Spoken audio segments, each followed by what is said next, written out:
can you actually kill a Daedric prince? And I mean really kill one, not just beat them in a fight and watch them sulk back to oblivion. I'm talking about permanent, lights out, never coming back, kind of dead.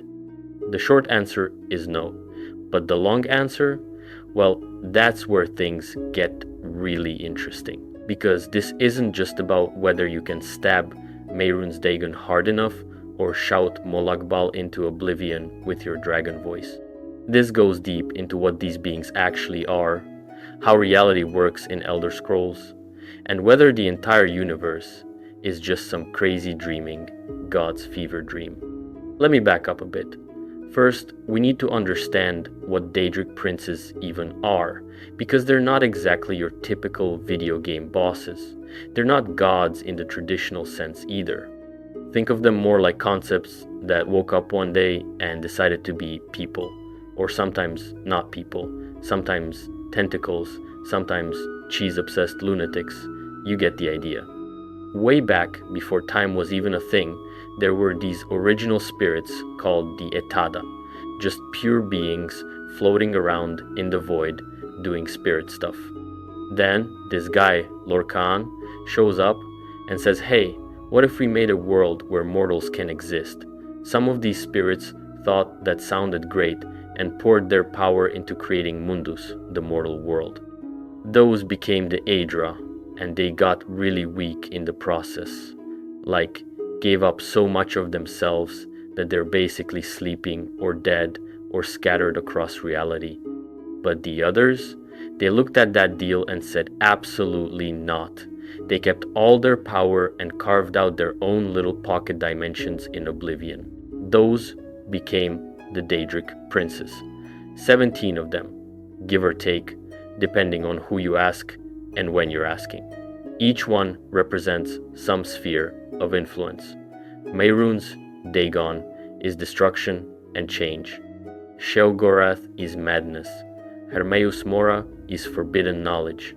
Molakbal is domination. You get the picture. Here's where it gets weird though. These princes don't just rule their realms. They are their realms. Like, Sheogorath isn't just hanging out in the Shivering Isles. He is the Shivering Isles. Every tree, every rock, every split personality citizen wandering around is an extension of him. The realm is made from his essence, shaped by his will. If he wants it to be half colorful mania and half dark dementia, boom, it splits right down the middle. This is why you can't just kill them like you would a dragon or a bandit. When you kill something in Elder Scrolls, their soul goes to the dream sleeve or gets trapped in a soul gem or whatever. But Daedra don't have souls. They have something called a vestige instead. It's like a soul, but different in ways that matter here. When you kill a Daedra on Nirn, that vestige just zips back to oblivion and reforms in this thing called the Waters of Oblivion.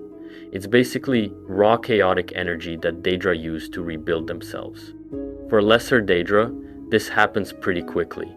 Kill a Dremora, he's back in oblivion, getting a new body within hours, maybe days. But for princes, it gets complicated because they're so powerful and so tied to their realms that their vestige doesn't really go anywhere. Where would it go? They are the realm. It would be like trying to delete a file when the file is the hard drive itself. The computer just looks at you like you're an idiot. Now let me tell you about sometimes people have tried to deal with these supposedly unkillable beings, because history is full of attempts and they all end the same way. The big one everyone knows is Martin Septim versus Mehrunes Dagon. This is the climax of Oblivion, right? The whole Oblivion crisis happens because the barriers between Mundus and Oblivion are down. Dagon's been opening gates everywhere. His armies are pouring through, and at the end he just says screw it and manifests in the Imperial City himself. We're talking about a 4-armed, giant, demon-looking Prince of Destruction standing in the middle of the capital like he owns the place. Martin Septim, who's the last heir to the throne, realizes the only way to stop this is to go big. He shatters the Amulet of Kings, which is this incredibly powerful artifact tied to the covenant with Akatosh, the dragon god of time. Martin transforms himself into a giant flaming dragon avatar of Akatosh and fights Dagon. And it's this epic, reality-shaking battle. Martin wins, sort of. He banishes Dagon back to oblivion and seals the gates forever, so this can't happen again. But here's the thing, Dagon isn't dead, he's just kicked out. He's still hanging around in his realm, the Deadlands, probably plotting his next move for a few thousand years from now. Martin himself turns into a statue and becomes part of the barrier. He gave everything, used the power of an Aedra, the full might of a dragon god, and the best he could do was a really strong banishment. If that doesn't tell you how tough these princes are to kill, I don't know what will. Then there's the whole Jigalag situation, which is honestly one of the craziest stories in Elder Scrolls lore. So Jigalag was the Daedric Prince of Order. Not just organized, but like perfect mathematical order. His realm was expanding across oblivion, all precise and logical and growing bigger than the other princes' domains. This made the other princes really nervous. Like, we're talking about beings who normally can't stand each other, who spend most of their time competing and scheming against one another.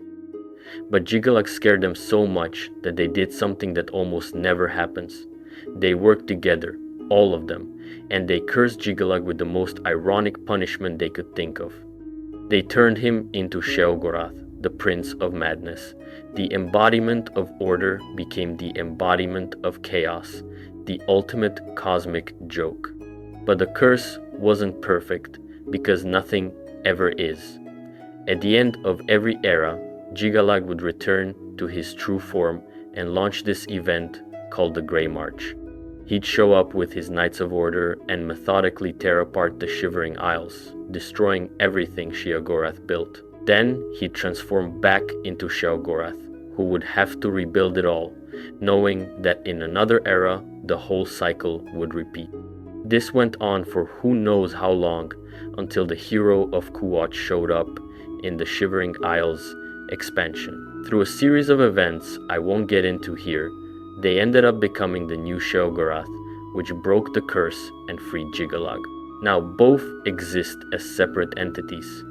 Jigalag is out there somewhere in oblivion, probably planning something, and the hero of Kuwatch is hanging out as the new Prince of Madness, which is why Sheogorath in Skyrim makes references to the Oblivion Crisis and calls you a mortal, because he used to be one. But here's what matters for our question. The combined might of all the other Daedric princes couldn't kill Jigalag. They could transform him, curse him, make his existence miserable, but they couldn't end him, and even that curse eventually failed.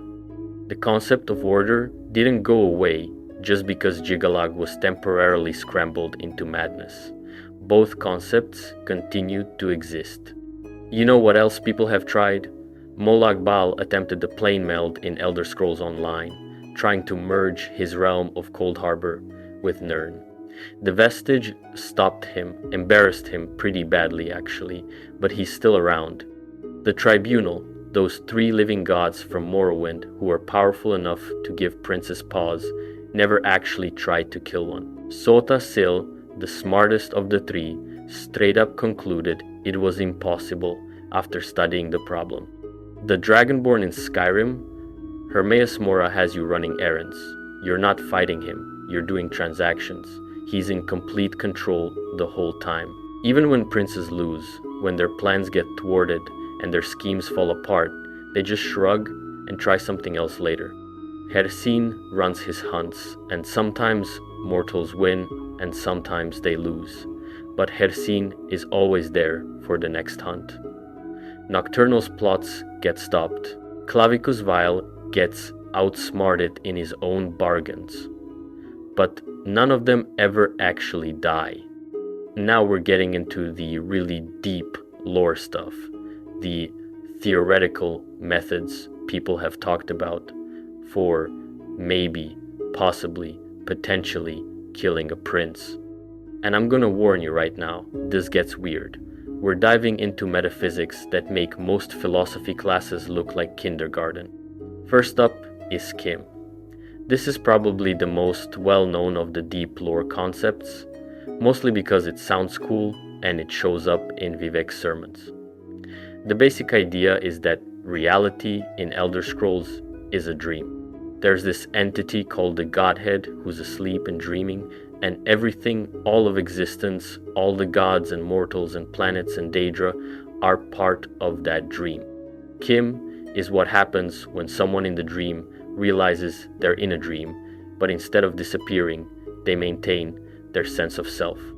They look at the fact that they're not real and say, I am anyway. It's like lucid dreaming, but on a cosmic scale. If you achieve Kim, you can reshape reality like you're using console commands, because you understand that reality is mutable and you have the willpower to insist on your own existence while bending everything else. The catch is that most people who try this fail spectacularly. They realize they're not real and they can't handle it. They pop out of existence in something called zero-summing. Not dying, mind you, ceasing to have ever existed. Reality edits them out completely. Poof.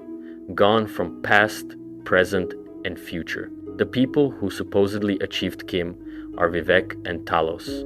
Vivek used it to do all sorts of reality warping in Morrowind. Talos used it to, among other things, turn Cyrodiil from a jungle into the temperate region you see in Oblivion. The lore suggests he just retroactively changed what it had always been like. So, could Kim kill a Daedric prince? Maybe. In theory, someone with Kim has power on the level of what the Aedra had before they weakened themselves. They can rewrite the rules of reality. But here's the problem. We don't have any confirmed cases of someone with Kim actually trying to delete a prince. Vivek didn't do it. Talos didn't do it. Talos conquered an empire and achieved godhood and still didn't try to wipe out the princes. Maybe it's because the princes are resistant to that kind of manipulation. They're concepts, right? Trying to use Kim to delete the concept of destruction or madness or knowledge might be like trying to imagine a triangle with 4 sides. The Godhead is dreaming these concepts as part of reality. You can't just edit them out without breaking the whole dream. Beyond Kim is something called Amaranth, and this is where it gets really out there. If Kim is lucid dreaming within the Godhead's dream, Amaranth is escaping the dream entirely and becoming a dreamer yourself. You create your own universe, your own dream, separate from the current one. You become a new Godhead. The only confirmed Amaranth is Anu, who is the current Godhead. Everything we know exists in his dream. Some people think the Nerevarine might have achieved it based on some really obscure lore texts, but it's never confirmed in any game. If you achieve Amaranth, you're operating on a level beyond the current universe entirely. The Daedric princes would be confined to the old dream while you're off creating a new reality. Could that kill them? Maybe in the sense that you've left them behind in a dream you're no longer part of, but they'd still exist in that dream. You wouldn't have killed them so much as moved to a different channel. Then there's the Numidium. Oh boy. The Numidium is this massive brass construct that the Dwemer built, and it's probably the closest thing to a confirmed god-killing machine in Elder Scrolls lore.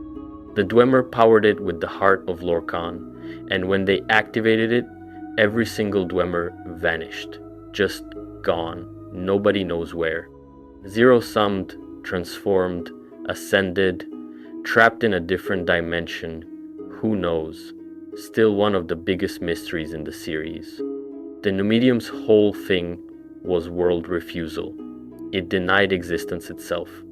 Its presence could break time and cause dragon breaks, where multiple contradictory timelines happen simultaneously. It was anti-reality in a way that nothing else in Elder Scrolls really matches. There's this text called The Love Letter from the Fifth Era, written by Michael Kirkbride, where something called landfall happens and the Numidium supposedly wipes out the gods. But here's the catch. This text was never in an actual game.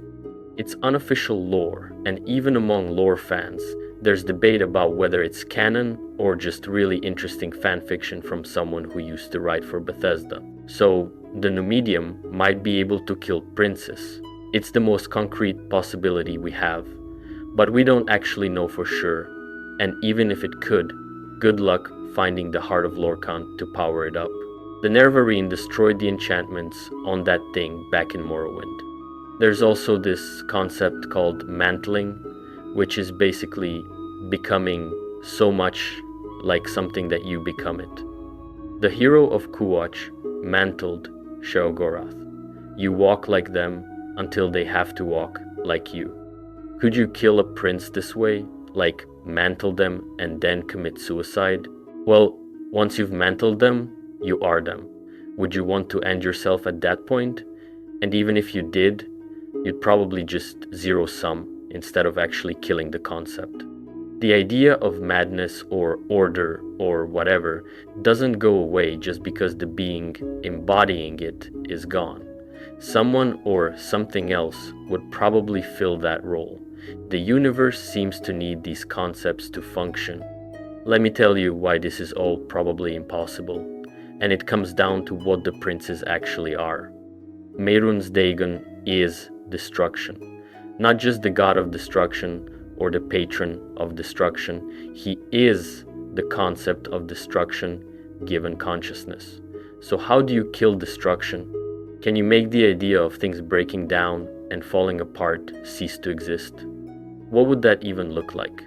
If destruction stopped existing, nothing would decay, nothing would break down. Change would become impossible, because change requires old things to be destroyed to make room for new things. The universe would freeze in place. Same goes for all the other princes. What if knowledge stopped existing? Nobody could learn or remember anything. What if madness stopped existing? You've removed a part of consciousness, a state of mind that exists whether we like it or not. The princes are less like individual beings and more like positions, like jobs in the universe's structure. If you somehow deleted Mehrunes Dagon, the concept of destruction doesn't vanish. Something else would become the new Prince of Destruction. Maybe a different Daedra steps up. Maybe reality itself generates a new prince. The position needs to be filled. We actually have evidence of this. When Jigalag was transformed into Sheogorath, the concept of order didn't disappear. It was just temporarily embodied by the same being who was also embodying madness, which created this weird paradox. When they separated again, both order and madness existed independently. The concepts are more persistent than the beings who hold them. Even the princes themselves admit they can't destroy each other. They can fight, curse, hurt, bind, imprison, make each other's existences miserable, but not permanently destroy. If they could, don't you think they would have by now? These beings have been around since before time was a thing. They've had plenty of opportunities and motivation. And then there's the scale problem. People don't really grasp how big these princes are. The Shivering Isles is an entire world, like planet-sized at minimum, and Sheogorath is all of it. Every rock, every bit of ground, every particle of air. When you fight a prince in a game, you're not fighting the prince. You're fighting an avatar, a tiny manifestation they've projected that your mortal mind can comprehend and your mortal body can interact with. The actual prince is their entire realm. Fighting in their domain means you're facing an entity that is the size of a planet or larger, can reshape the environment at will, can spawn infinite minions, controls the laws of physics in that space, and can perceive your thoughts. It's like a single cell trying to fight a human, except the human is also the building you're in, and the building is conscious and hostile and infinite. Even if you achieved Kim or got all the Dragonborn powers or collected every artifact, you're still operating at a mortal scale. The gap between that and cosmic scale is nearly impossible to bridge. When Martin fought Dagon, he was fighting a fraction of Dagon's power, a manifestation that was weakened by being on Nirn instead of in the Deadlands. And Marty needed to use the full power of Akatosh and sacrifice himself just to banish that fraction. There are really two different questions here that people mix up. Can you kill an avatar of a prince? Yes, that happens all the time in the games. Can you destroy the prince's essence, their entire being? That's a completely different problem. That requires destroying their realm, which is part of Oblivion itself, which was made from their power, which is all the original Etada power they kept when the Aedra gave theirs up. You'd need power exceeding what a prince used to create their entire domain. Where are you getting that kind of juice? Here's another issue. The Daedra are unchanging, static. They can't grow or evolve like mortals can. They are what they are forever. This is why Hermaeus Mora is interested in mortals, actually. They have possibility. They can change, become something new, achieve the impossible. Immortals, like the princes, are bound by what they are. But this unchanging nature also means you can't end them. They can't even change from existing to not existing. That's still a change, and change isn't something they do. When you kill a Daedra and their vestige goes to the waters of Oblivion to reform, the waters are this chaotic energy, raw possibility. Lesser Daedra might come back slightly different. But princes are too powerful. They pull themselves back together exactly as they were, maybe even stronger for the experience. And here's maybe the biggest reason you can't kill them. Reality needs these concepts. I'm serious. What happens if destruction ceases to exist? Nothing would break down. Decay would stop. Change becomes impossible. The universe freezes in place. What if knowledge ceased to exist? People can't learn, can't remember, can't know anything. Civilization collapses. Even the negative spheres are necessary. Madness, disease, decay, domination, nightmares. They're unpleasant, sure, but they're part of existence. They're part of being alive. Remove them and you're removing parts of reality itself. The princes might be load-bearing concepts. Take one out and the whole structure collapses. It's mutually assured destruction on a cosmic scale. This is probably why even the other princes don't try to kill each other. They know it would break everything. Let me compare them to the Aedra for a second, because it's relevant. The Aedra gave up their power to create Mundus. They became much weaker. They're not dead, but their power is diffused across the world they made. Take Lorkhan. His heart got ripped out. He got killed as much as a god can be killed. But his heart kept existing and radiating power. The Tribunal used it. Dagoth-Ur used it. The Dwemer used it for the Numidium. Even after the Nerevarine destroyed the enchantments on it, Lorkhan's essence didn't cease to exist. It just became inaccessible. The logic is pretty clear. If you can't truly kill the weakened Aedra, how are you going to kill a prince who kept all their original power? The vulnerability the Aedra have comes from binding their power to Mundus. That made them accessible, separable. The princes specifically avoided that trap. They learned from watching what happened to the Aedra and said, nope, not doing that. They're not tied to anything you can separate from them because they are their realms. There's nothing to separate. Some people think the princes might exist across multiple kalpas. Kalpas are these cycles of creation and destruction. Alduin is supposed to eat the world at the end of each one and start a new one. If princes exist across multiple kalpas, or even outside the whole kalpa cycle, then killing one in this kalpa doesn't matter. There's another version in the next kalpa or the previous one. Time gets really weird with beings who exist outside normal causality. There's this idea that individual princes might just be shadows cast by larger concepts that exist outside the current Kalpa entirely. Like, the Mairunes Dagon we interact with is just a shadow of the true concept of destruction. Killing the shadow doesn't kill the thing casting it. Then there's the whole aspect of mortal belief and attention.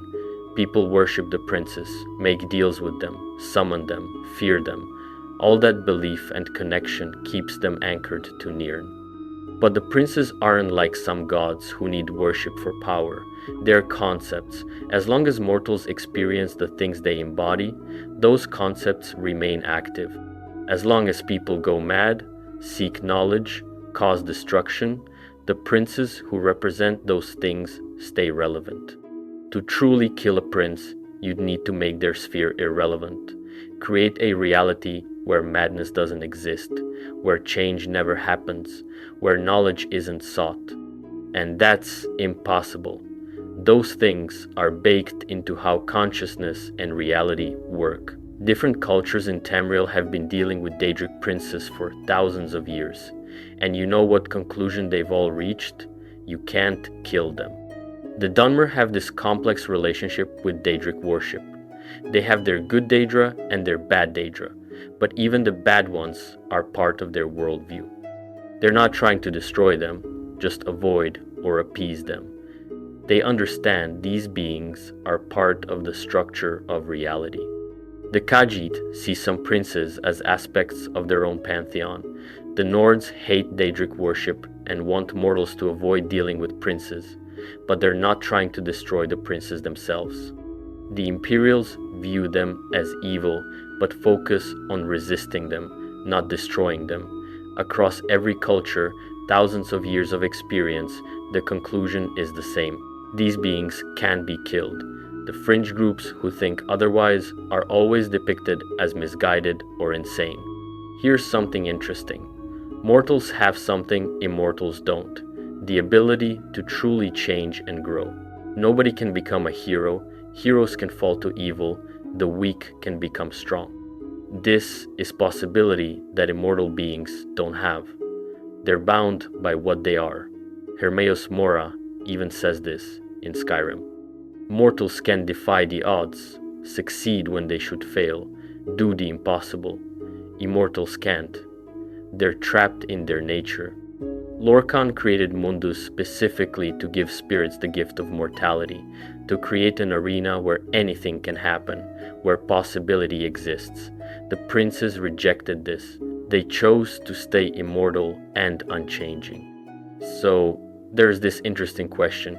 Could mortal possibility somehow kill a prince? Mortal heroes do impossible things all the time in Elder Scrolls. You defeat dragons, close oblivion gates, change history, achieve Kim, mantle gods, but apparently killing a Daedric prince is where the line is drawn. That's the one impossible thing that stays impossible. Let me talk about some of the really obscure theoretical stuff, because there's a lot of deep metaphysics we could dive into. There's this thing called the enantiomorph. It's a recurring mythic structure in Elder Scrolls lore. 3 roles: the ruling king, the rebel, and the observer. When these 3 come into conflict, you get transformation or divinity. Lorcan, Auriel, and Magnus formed an enantiomorph that created reality. Yalti, the Underking, and Zurin Arctus formed one when Talos achieved godhood. Could an enantiomorph destroy a prince? Historically, the pattern is about transformation and creation, not destruction, and you'd need a prince to participate in their own metaphysical trap. The princes are too smart for that. The Jigalag transformation might have involved an enantiomorph structure, but the result was transformation, not death. That fits the pattern. We talked about zero-summing before, but could a prince zero-sum? It's theoretically possible if they achieved full understanding of the Godhead and couldn't maintain their individuality. But there are problems. princes have this weird relationship with identity. They're both individuals and concepts. They're already walking abstractions. They might already know about the Godhead and not zero sum, because they're essential to the dream. The Godhead can't stop dreaming about destruction or madness or knowledge. Those concepts are too ingrained. Or maybe princes are already in a state equivalent to zero sum. Maybe they're not individual enough to delete in that way. The rules might not apply to them the same way they apply to mortals or even gods. There's this theory that the towers are metaphysical supports for reality.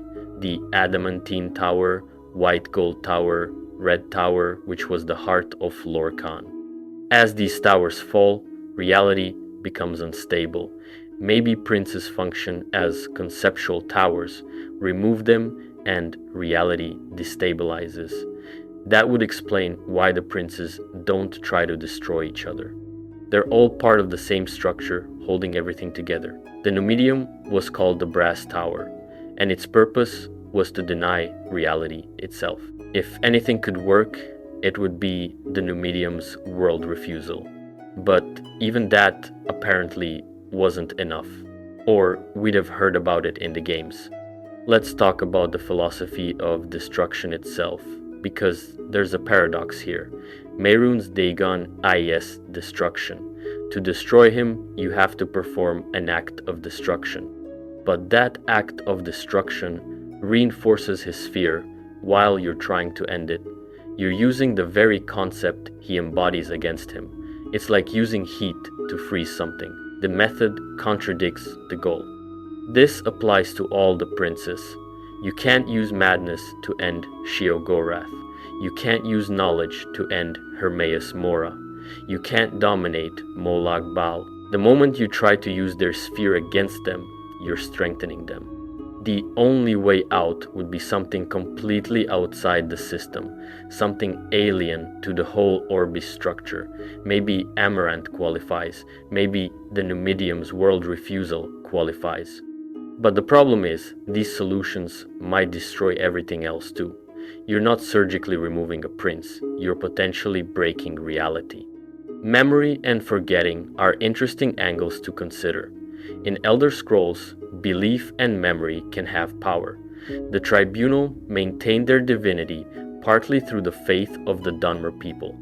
Could you kill a prince by erasing all memory and evidence of them from the universe? Probably not. Jigalag was cursed and forgotten, transformed into something else, but he still existed as Sheogorath. Itelia was erased from memory in the Elder Scrolls Online, but she was hidden, not destroyed. Forgetting doesn't equal destruction. The princes exist as concepts. Destruction exists whether anyone remembers the name Mehrunes Dagon or not. You'd need to erase the concept itself, not just the label. What about dragon breaks? These are times when linear time breaks down and you get multiple contradictory timelines happening at once. The warp in the West is the most famous example. Could you create a timeline where a prince never existed? The problem is dragon breaks resolve. Time eventually heals and incorporates elements from all the timelines. You might end up with some timeline where a prince died and came back, or was wounded but survived. All those contradictory events get woven together into what actually happened. Plus, princes exist outside normal time to some degree. They might not be fully subject to dragon breaks the way mortals are. They're in Oblivion, which operates on different rules than Mundus. Their existence might continue regardless of temporal shenanigans. There's this demi-prince named Fa Nuit Hen who explained what makes a prince a prince. It's not just power. Lesser Daedra can be incredibly strong.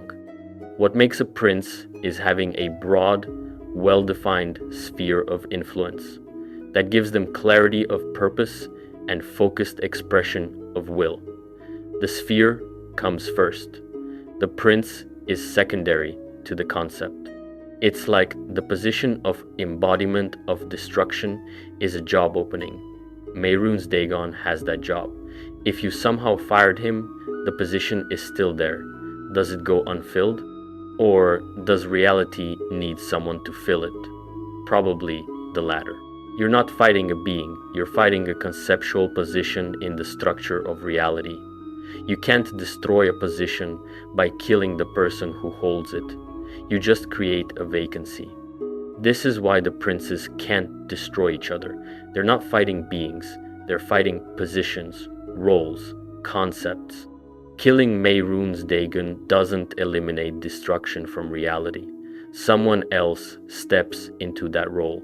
The concept persists. Now let's talk about fan theories, because the Elder Scrolls community has spent years thinking about this question. Theory 1 is that you could kill a prince from within, corrupt their realm against them, turn their own domain into a weapon. The problem is the realm is the prince's will. It's like trying to use your arm to punch yourself unconscious. The arm is controlled by you. The realm is controlled by the prince. You'd have to somehow corrupt the prince's own mind and will, which is what their realm is made of. Theory 2 is about the Godhead waking up. If the Godhead wakes, the dream ends. Everything ceases to exist, not just princes.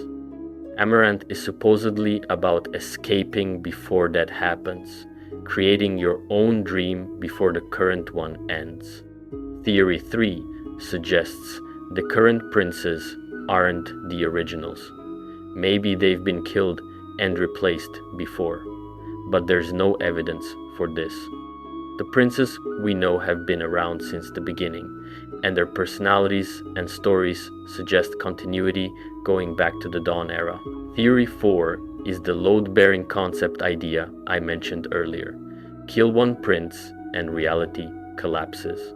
It's mutually assured destruction, which is why nobody tries. Theory 5 is that the princes could let themselves fade but choose not to. Why would they? They're immortal, powerful, and their existence is guaranteed by the concepts they embody. There's no motivation to stop existing. Theory 6 is that some mortal could become powerful enough through combining Kim, Amaranth, mantling multiple princes, collecting artifacts, whatever.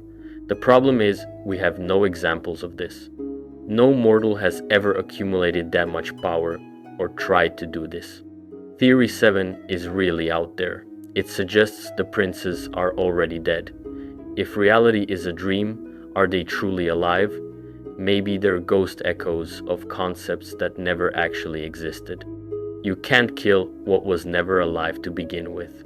This is more philosophy than practical lore. Theory 8 is that the method to kill princes exists but has been hidden or forbidden. Maybe the knowledge was deliberately erased. Maybe it's in Hermaeus Mora's black books, but he's not sharing. Maybe Sothasil was working on it before he died. There's this idea that to kill an idea, you first have to kill the idea of killing ideas.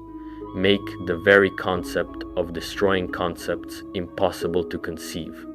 But again, pure speculation. There are a bunch of fringe theories too. Some think the prisoner, the player character who exists outside fate according to Sota Sil, might be the only one capable of it. Very thin evidence for that. Some think the Sijic Order knows how but chooses not to for cosmic balance reasons. Zero evidence. Some suggest trapping a vestige in the dream sleeve, the mortal soul recycler, to scrub their identity clean. Problem is Daedra don't go there. It's for mortal souls. Some think love is the answer, being outside normal power structures. That's mostly wishful thinking. Some think moth priests reading Elder Scrolls could find the answer, but Elder Scrolls are the source code of reality, and reading them drives you blind and insane. Pelinal Whitestrake was this legendary warrior who did impossible things. Maybe he had the power but never tried because he was too busy killing eyelids. The Hist, those sentient trees in Black Marsh, are older than the current Kalpa and might know from previous cycles. but they're not sharing. Maybe Hermaeus Mora knows, but it's not in his interest to tell anyone. The Thalmor want to destroy the towers and unravel Mundus, which might hurt princes by removing the structure they interact with. Maybe. There's even a theory that Namira is already dead and something is just maintaining her appearance. But that's probably nonsense. Let's talk about the meta perspective for a second, because game design and storytelling affect this too. Michael Kirkbride wrote a lot of the deep lore, and he suggests reality is fluid. Mortals can achieve the impossible, but he's never given a clear answer on whether you can kill princes. The ambiguity is the point. Bethesda generally avoids making lore too concrete. They want room for players to theorize and for future games to have options. Saying princes are absolutely unkillable shuts down discussion. Saying, here's exactly how to kill them, creates expectations for future games. The current approach keeps the question alive. Which is more interesting? From a storytelling perspective, why keep princes alive? If you kill one in a game, what do future games do? You've removed a major source of conflict. The world is missing something important. Having them be immortal gives continuity. Sheogorath appears in Oblivion, Skyrim, and ESO. These recurring characters can develop over time. Your victories become more meaningful when you know you're not ending the threat forever, just winning this round. You keep fighting knowing you can't achieve permanent victory, which is honestly more heroic and more realistic even in a fantasy setting. It's like comic books. The Joker always comes back. Batman needs the Joker for the stories to work. Tamriel needs the princes. They fill roles that make the world richer. For players, it affects how you engage with the game. You might be the Dragonborn, you might have defeated Alduin, but to the princes, you're just another mortal to use. It's humbling. The world is bigger and older than your character. You have to make moral choices about whether to help princes and get their rewards, refuse and miss out on power, accept that working with evil is sometimes necessary. That's more interesting than just killing them and moving on. You're fighting symptoms, not eliminating the cause. You can't solve everything by killing the bad guy. You can fight specific manifestations, close Oblivion gates, help specific people, make things better in specific ways, but the broader forces remain. That's actually a realistic parallel to life. You can't eliminate evil from the world, but you can fight specific instances of it. The community value of this ambiguity can't be understated either. No clear answer means ongoing discussion. Places like R, Teslore stay active years after games release because people are still discovering connections, debating texts, understanding the cosmology. If it was definitively answered, whether yes or no, the debate ends. The question stops being interesting. Now let's talk about what this all means thematically, because Elder Scrolls uses this question to explore some big ideas. There's the mortal versus immortal dynamic. Finite versus infinite. Mortals have change, growth, choice, possibility. Immortals have permanence, power, and timelessness. Can mortal adaptability overcome immortal permanence? Or are some things truly beyond reach? The games suggest both are true in different ways.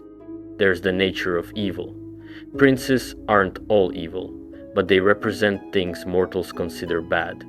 The fact that you can't destroy them means you can't destroy these aspects of existence. You can only learn to live with them, resist when necessary. Madness exists, disease exists, domination and nightmares exist. They're unpleasant parts of being alive.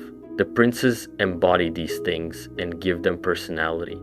There's knowledge and mystery. The Elder Scrolls universe is designed to have unknowable elements. The nature of the Godhead, whether Kim is real, what happened to the Dwemer, whether you can kill princes. These mysteries create wonder and depth. Not everything has an answer, and that's okay. There's power and its limits. Even the most powerful beings have limitations. The Aedra weaken themselves. Princes can't destroy each other. Kim has the risk of zero-summing. Absolute power doesn't exist in Elder Scrolls. There are always constraints, balances, trade-offs that makes the world feel more real. The philosophical questions this raises are interesting too. What does it mean to exist? Can concepts die? Is reality objective or subjective? What's the relationship between consciousness and the universe? These aren't just about combat mechanics, they're about the nature of existence itself. Most games give simple answers. Yes, you can kill gods if you're strong enough. No, gods are immortal, period. Elder Scrolls says maybe, depending on what you mean by kill and god, and whether you can achieve Kim while avoiding zero-sum and understanding the tower sideways without losing your individuality. It's complicated. It requires thought. It connects to actual philosophy. That's what makes Elder Scrolls special. The impossibility of killing princes is actually a feature, not a bug. It makes the universe richer. Conflicts are more meaningful. Your victories matter more, even though they're temporary rather than final. It reflects deeper ideas about the nature of concepts and existence. You don't kill forces of nature. You don't eliminate gravity or time or entropy. They're just part of how reality works. The princes are consciousness given to these forces. It creates better stories too. You can't fix everything forever.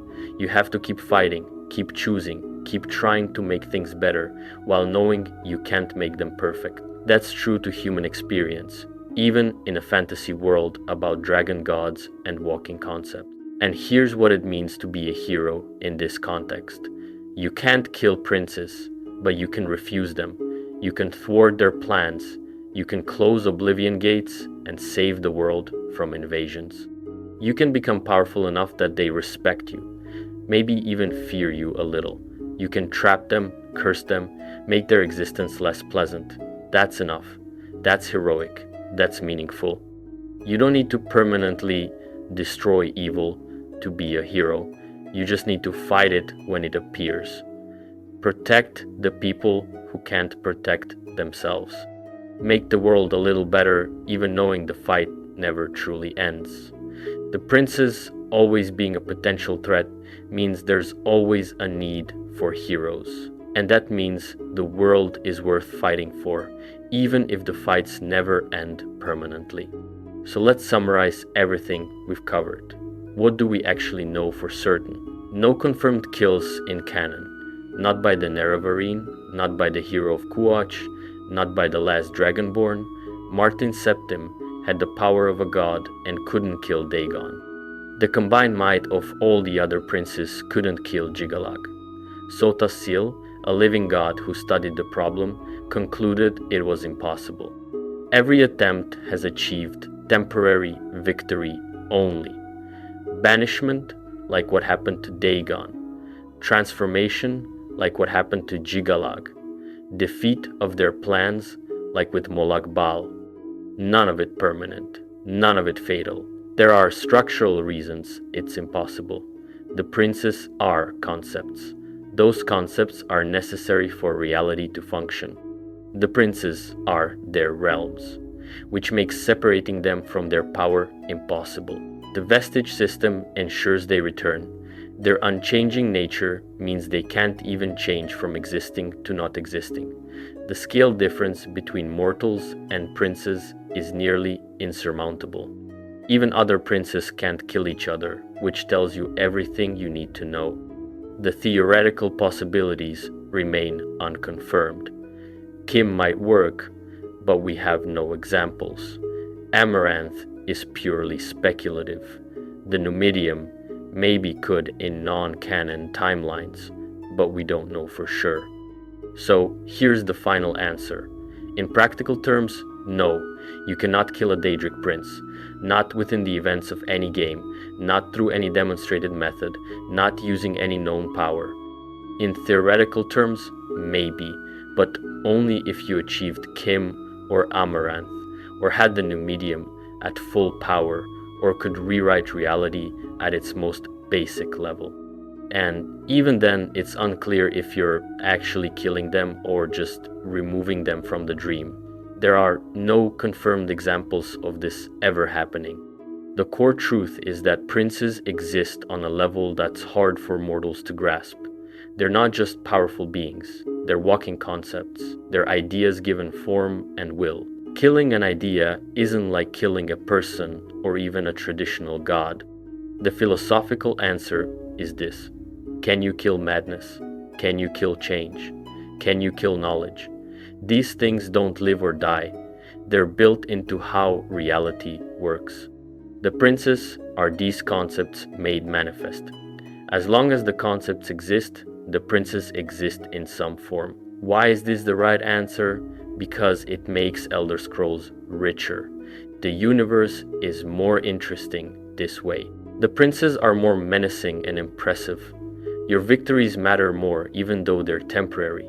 It creates depth. You can't just beat the game and fix everything. You have to navigate a complex world where even gods can't be permanently defeated, only temporarily thwarted or bargained with. It reflects reality too. In actual life, you can't eliminate evil or suffering or madness from the world. You can fight specific instances. You can help specific people. You can make things better in specific ways.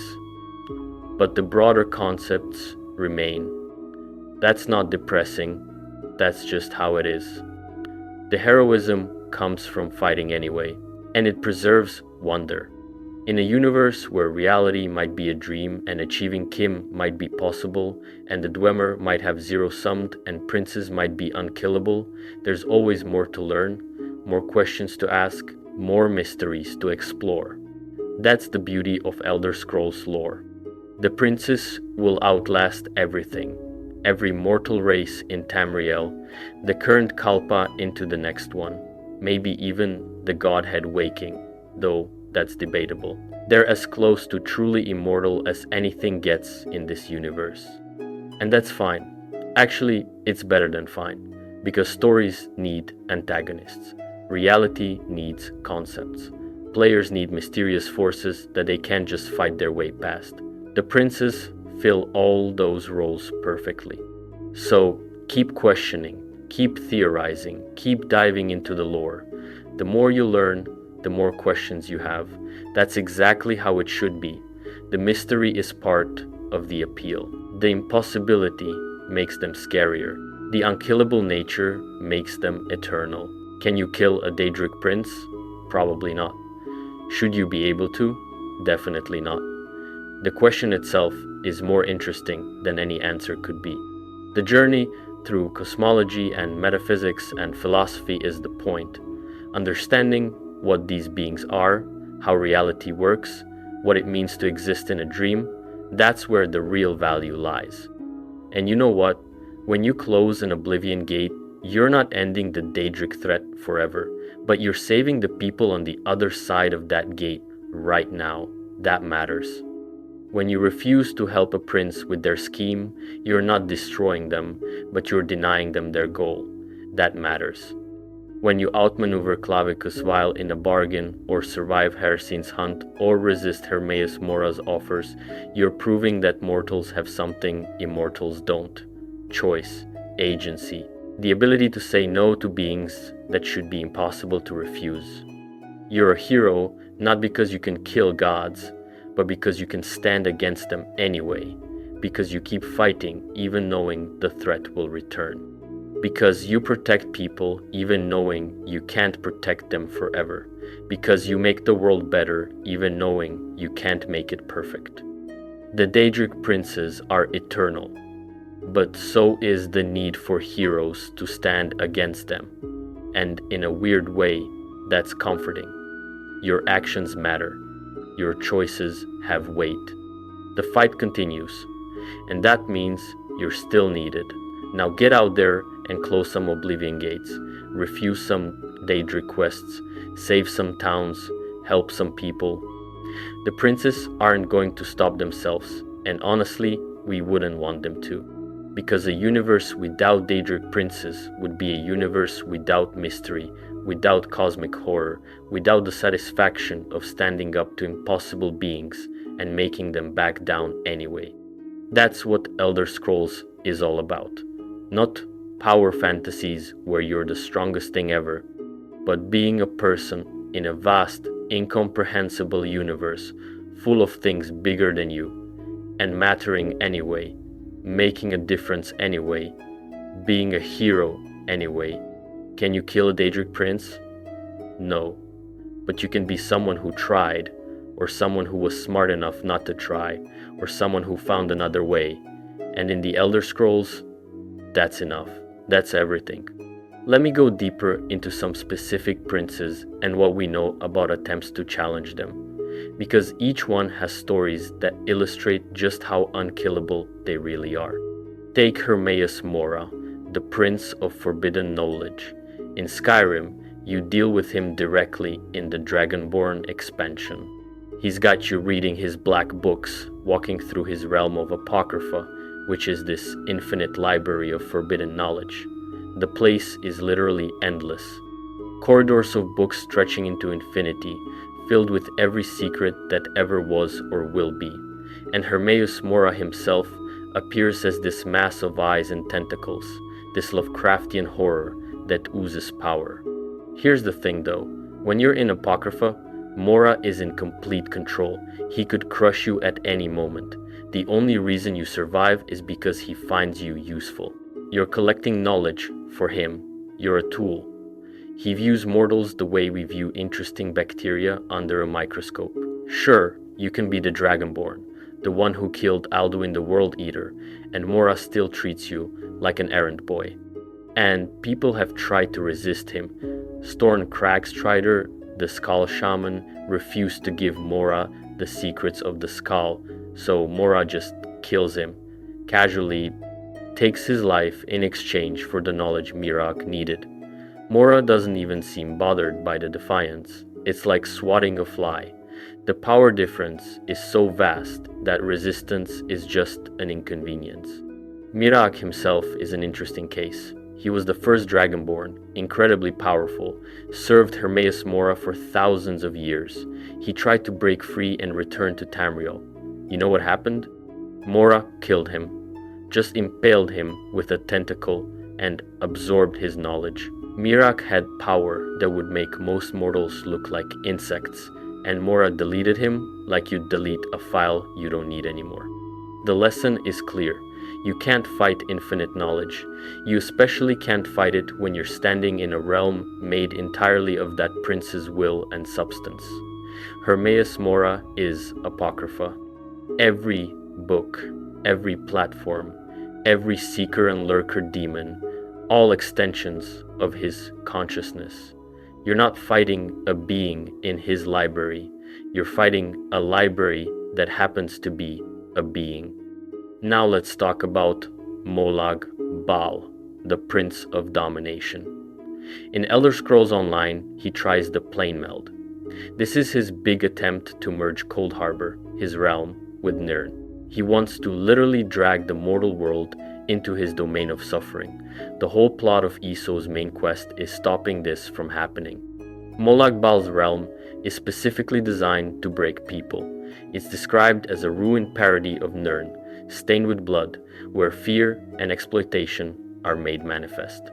Everything there is designed to remind you of Nirn, but twisted into the worst possible version. Cities exist, but they're inhabited by the enslaved souls of people he's broken. The sky is wrong. The physics are wrong. Hope doesn't exist there. And Molag Bal has been doing this forever.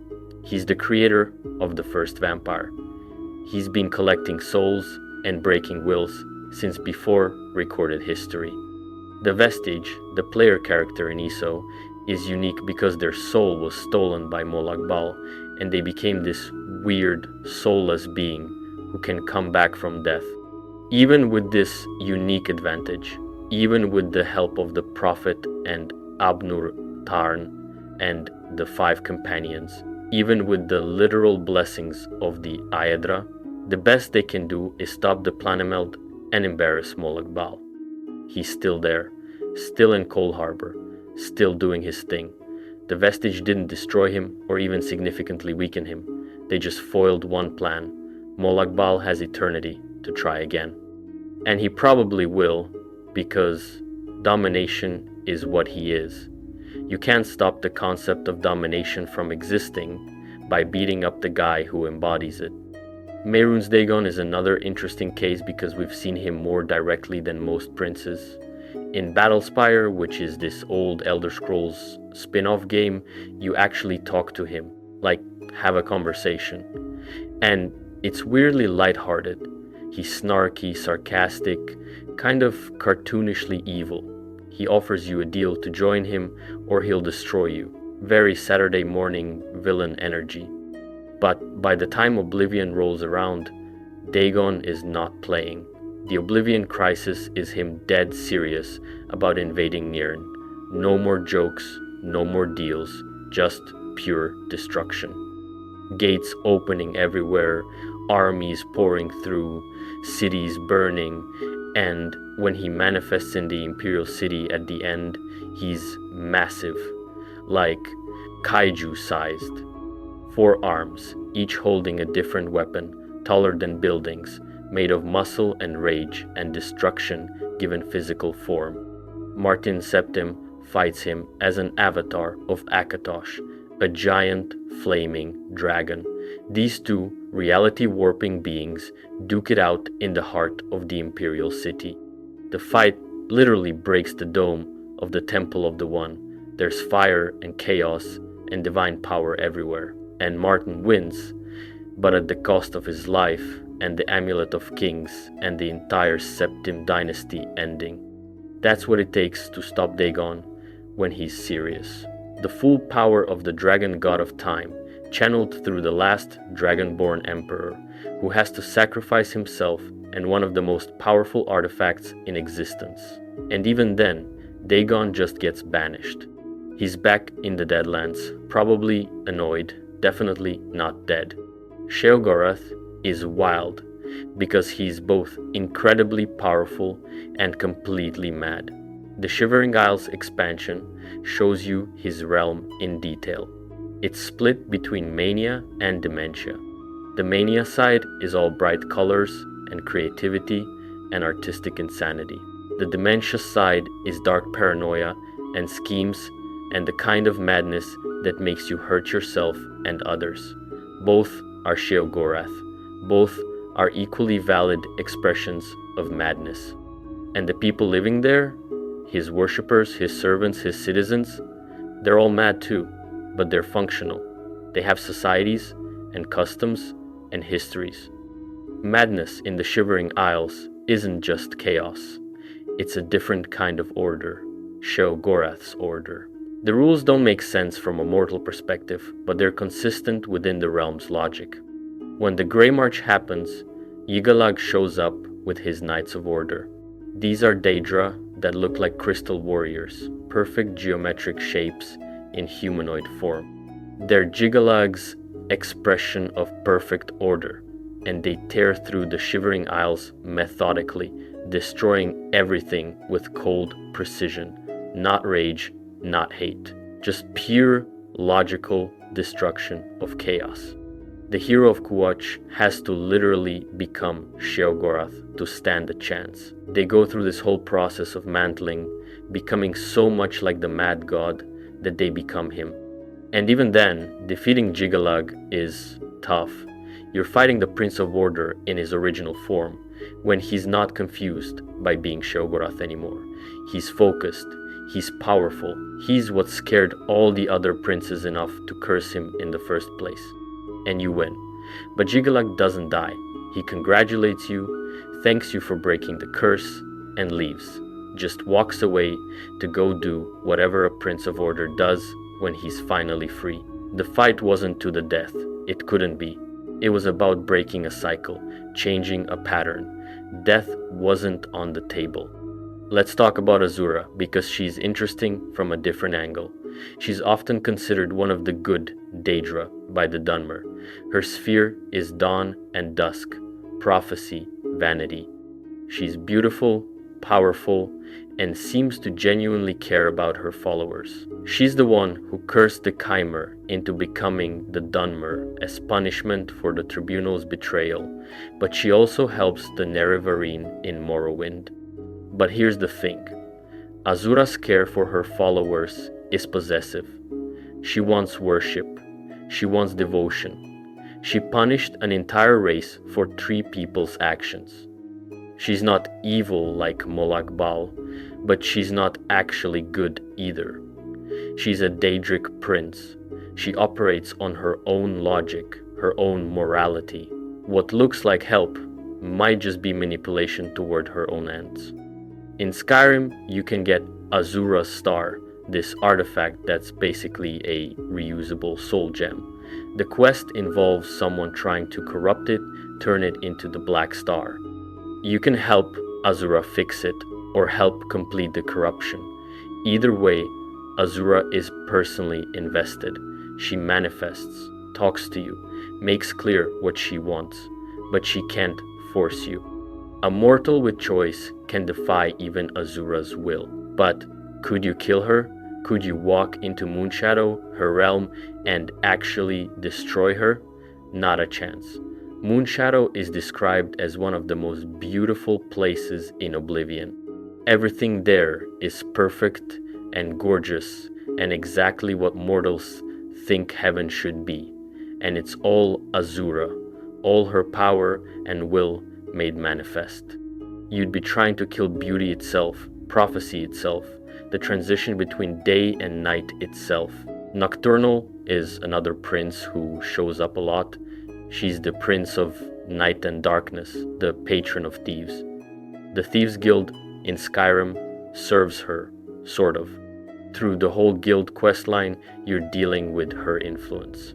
She had this deal with Carlia and Gallus, and when it went wrong, she cursed Carlia. When Mercer Frey betrayed the guild and stole her skeleton key, she wanted it back. The skeleton key is interesting because it's not just a lockpick. It represents potential and possibility. With it, you can unlock anything: doors, locks, ideas, potential futures. It's a piece of Nocturnal's power made into an object. And when it's separated from her, she's weaker. Not much weaker, but noticeably. Here's the thing though, even without the skeleton key, Nocturnal is still a Daedric prince. She still has her realm, Evergloam, which is described as a dark, endless void with shadowy paths. She still has power beyond mortal comprehension. The skeleton key being missing is like a human losing a hair. Noticeable? Maybe. Life-threatening? Not even close. When you return it in Skyrim, she thanks you and makes you a nightingale, gives you powers. She's grateful, but she doesn't need you. She could wait 1,000 years for the key to find its way back. She has all the time in existence. Mortal urgency doesn't apply to her. Hercene, the huntsman, is all about the thrill of the hunt. He pulls mortals into his realm for his hunts, sometimes as prey, sometimes as hunters. In Morrowind, you participate in one of his hunts. In Skyrim, you get involved when a werewolf begs for release from Hercene's curse. The whole thing is a game to him. Win or lose, it's entertaining, and he'll do it again next time because the hunt is eternal. You can beat Hercene's hunts, people have, but you're not defeating Hercene. You're participating in his sphere. The hunt exists because hunters and prey exist. Combat and predation are parts of nature. Hercene is those concepts given consciousness. Killing him would mean making predation cease to exist. Every carnivore would have to stop eating meat. Every competition would have to end. It's not possible. Meridia is weird because she's often described as one of the good princes, but she's actually kind of terrifying if you pay attention. She hates undead, which seems good. She wants them destroyed, wants the flow of life to continue naturally, but she's also manipulative and sees mortals as tools. In Skyrim, You help her cleanse her temple of necromancers, and she gives you Dawnbreaker, a sword that explodes undead. Sounds great. But listen to how she talks to you. She's condescending.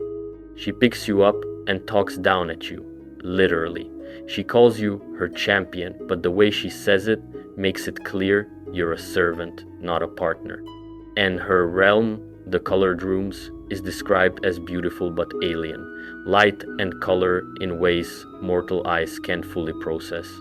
She's described as being aligned with light and life energy, but that doesn't make her safe. Fire is natural. Fire is life-giving heat. Fire also burns you to death without caring. Meridia is like that. She's a force of nature, wearing a humanoid shape when she feels like it. Could you kill her? You'd have to destroy the concept of life energy, of light, of the natural flow from life to death and back. You'd have to make sunlight stop existing, make photosynthesis impossible, break the cycle of energy that keeps reality running. Even if you could, why would you? The cure is worse than the disease. Clavicus Vile is the deal maker, the wisher granter, the monkey's paw given divine power. He loves twisting wishes and making bargains that technically give you what you asked for, while being completely different from what you wanted. He's got Barbas, his dog, who's actually his conscience externalized. When they're separated, Clavicus becomes more cruel and less thoughtful about consequences. In Skyrim, you help reunite them, or you kill Barbas for power. Either way, Clavicus is toying with you. He's bored.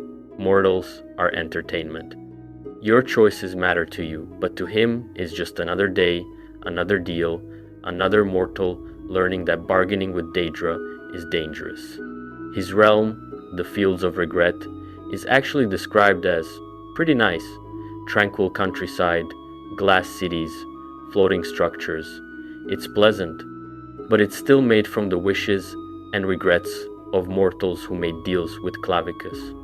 Their disappointment and regret are literally the building blocks of his realm. That's dark when you think about it. Killing Clavicus would mean making deals cease to exist, making bargains impossible, making wish fulfillment as a concept vanish. Humans would lose the ability to trade or negotiate or compromise. Society would collapse. The concept he represents is too ingrained in how civilization works. Namira is the prince of the ancient darkness, of revulsion and disease and decay. She's deeply unpleasant.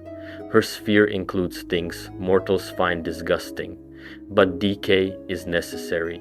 Things have to break down. The universe would choke on its own waste without decomposition. Namira is that process given form. Her followers in Skyrim practice cannibalism. It's disturbing, but from their perspective, from Namira's perspective, it's just another form of consumption. Why is eating a person different from eating a cow? We make moral distinctions, but nature doesn't. Decay doesn't care. Decomposers don't care. Namira embodies that uncaring natural process. Could you kill decay? Could you make rot cease to exist? Nothing would break down. Bodies wouldn't decompose. Food wouldn't spoil, which sounds good until you realize plants can't grow without decomposition creating soil nutrients. The whole ecosystem would collapse. Namira is gross but necessary. Periate is called the Taskmaster, the Prince of Pestilence and Natural Order. He's often described as the weakest prince, which is interesting. He represents disease, but also the natural order of things. He keeps the realms of oblivion organized and functioning. He's like the janitor of the Daedric princes, making sure everything runs smoothly.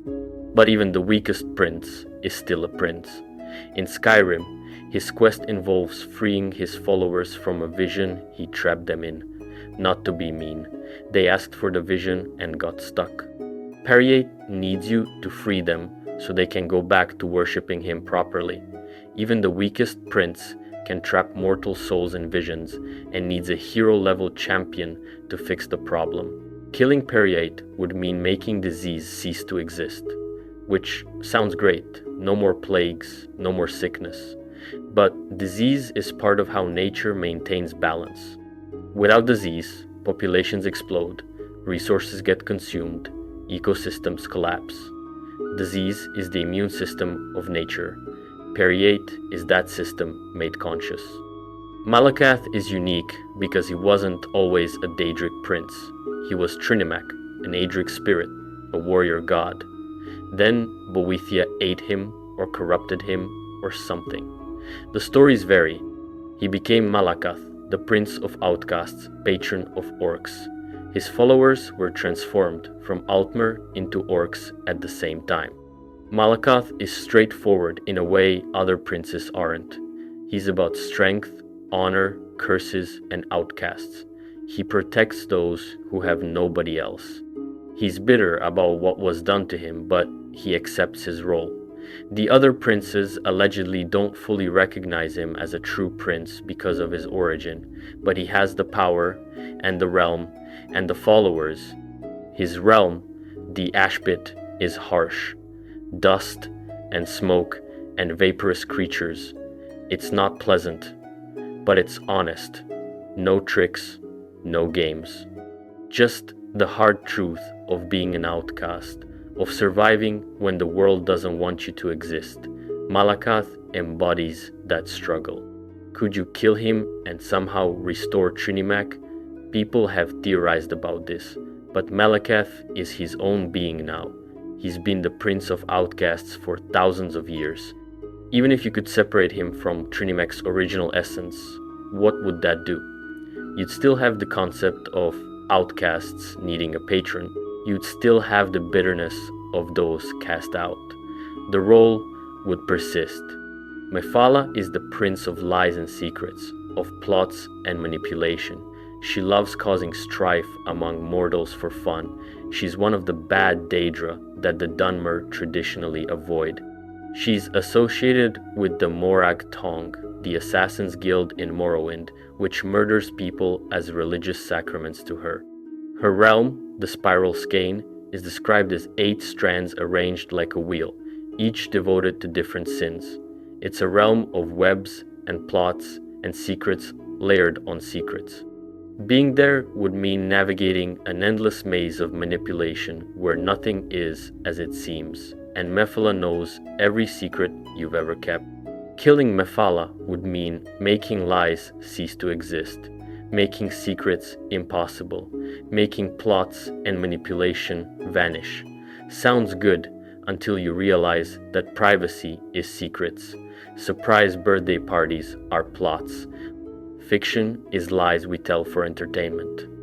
The concept she represents is woven too deeply into consciousness and society. Sanguine is the prince of debauchery and hedonism. He's all about dark pleasures and revelry. In Skyrim, his quest is a drinking contest that leads to you waking up married to a hagraven after a wild night you don't remember. It's played for laughs, but it shows his power. He can manipulate your memory, transport you across the province, make you do things you'd never normally do, all for his own amusement. His realm, presumably, is an endless party, pleasure without consequence, revelry without end.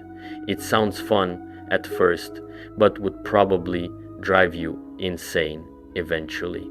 Too much of anything, even pleasure, becomes torture. Sanguine embodies excess and indulgence. Killing Sanguine would mean making pleasure cease to exist, making celebration impossible, making joy vanish. Obviously terrible. Even if he represents the dark side of hedonism, the concept of seeking pleasure is part of being alive. Removing it would break something essential about consciousness. Boethia is the prince of plots and deceit, of treachery and murder, but she's also about change through conflict, about overthrowing unjust authority. She's one of the good Daedra for the Dunmer because she taught them to be strong, to question authority, to change the world through action, rather than accepting oppression. She's the one who ate or corrupted Trinimac and turned him into Malakath. She's ruthless and cunning. Her tournaments involve followers killing each other for her favor. She doesn't care about individual lives. She cares about strength, proving itself through conflict. Her realm is unknown in detail, but presumably involves constant conflict and testing. Killing Boethia would mean making conflict cease to exist, making revolution impossible, making change through struggle vanish. Even if we don't like violence, change often requires conflict. Stagnation is death in its own way. Boethia represents the harsh truth that sometimes you have to fight to change things. Vermina is the Prince of Nightmares. Her whole thing is dreams, and specifically bad dreams. She feeds on fear and terror experienced in sleep. In Skyrim, you deal with her trying to invade people's dreams through the Skull of Corruption, her artifact. Her realm, Quagmire, is an ever-changing nightmare landscape. What you see there reflects your deepest fears. It's personal horror given form. Being trapped there would mean experiencing your worst nightmares forever, with the landscape shifting to keep you terrified. Killing Vermina would mean making nightmares cease to exist. Sounds great. No more bad dreams, but dreams process fear and trauma. They help the mind work through problems. Nightmares are unpleasant but serve a psychological function. Vermina is that dark but necessary part of consciousness. Let me talk more about why the immortal versus immortal divide matters so much in understanding this question. Mortals in Elder Scrolls have something called the Prisoner, which is what player characters are. The prisoner exists outside fate. Everyone else in the world has a destiny, a role they're locked into. The prisoner can make choices that change reality. Sodasil talks about this in Iso. He says the prisoner is the one who makes things happen that shouldn't be possible.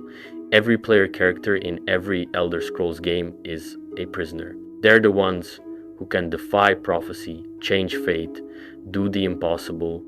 But even the prisoner can't kill Daedric princes. Think about what that means. The one being in reality who can break the rules, who can do the impossible, who exists outside destiny, still can't kill a prince. That's how unkillable they are. It's not just hard.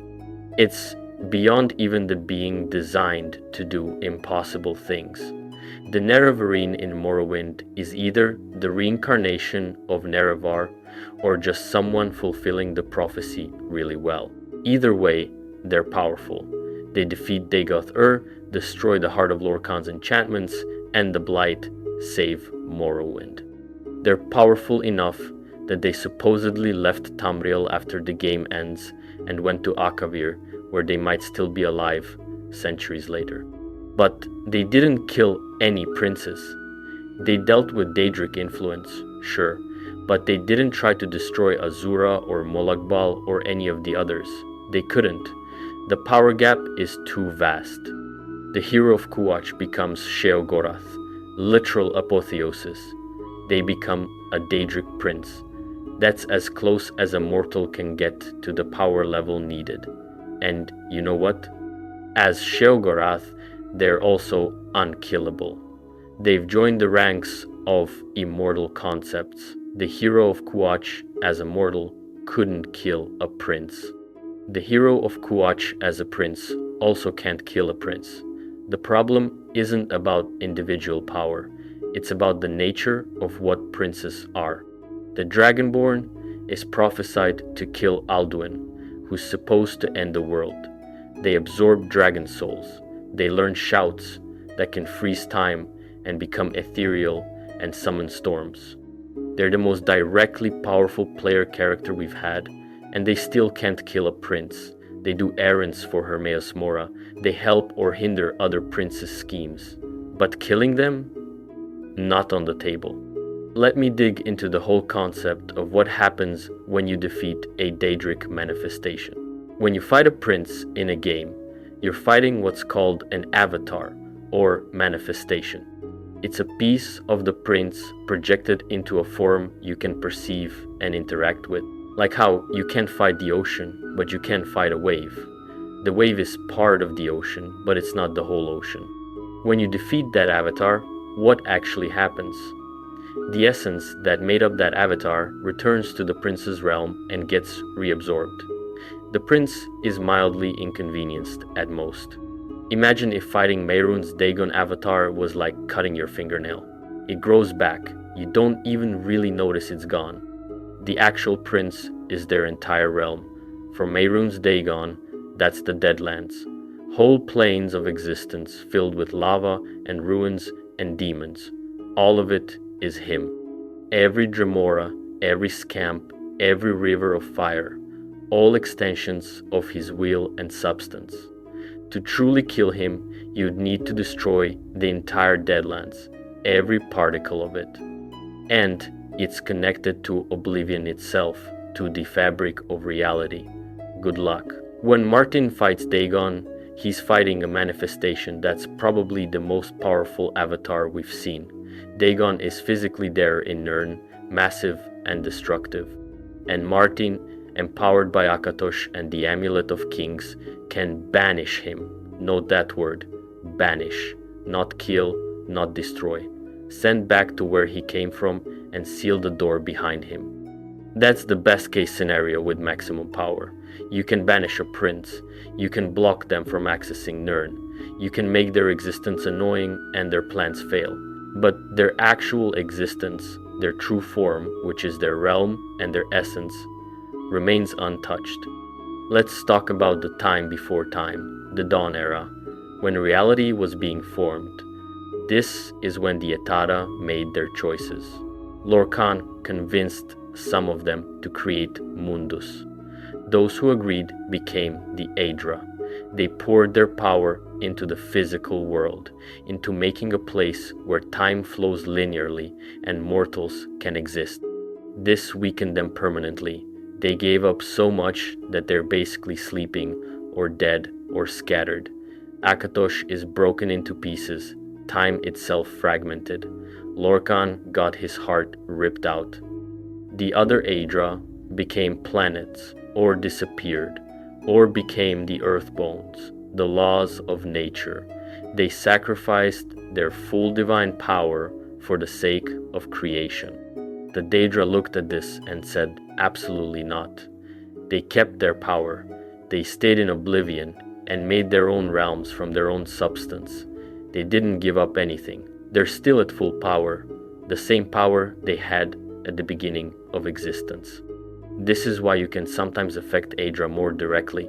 They're weakened, they're tied to Mundus in ways that create vulnerabilities. Destroying the heart of Lorcan's enchantments was possible because the heart was a physical object in the physical world. The tribunal could tap into it because it was accessible. But princes don't have that vulnerability.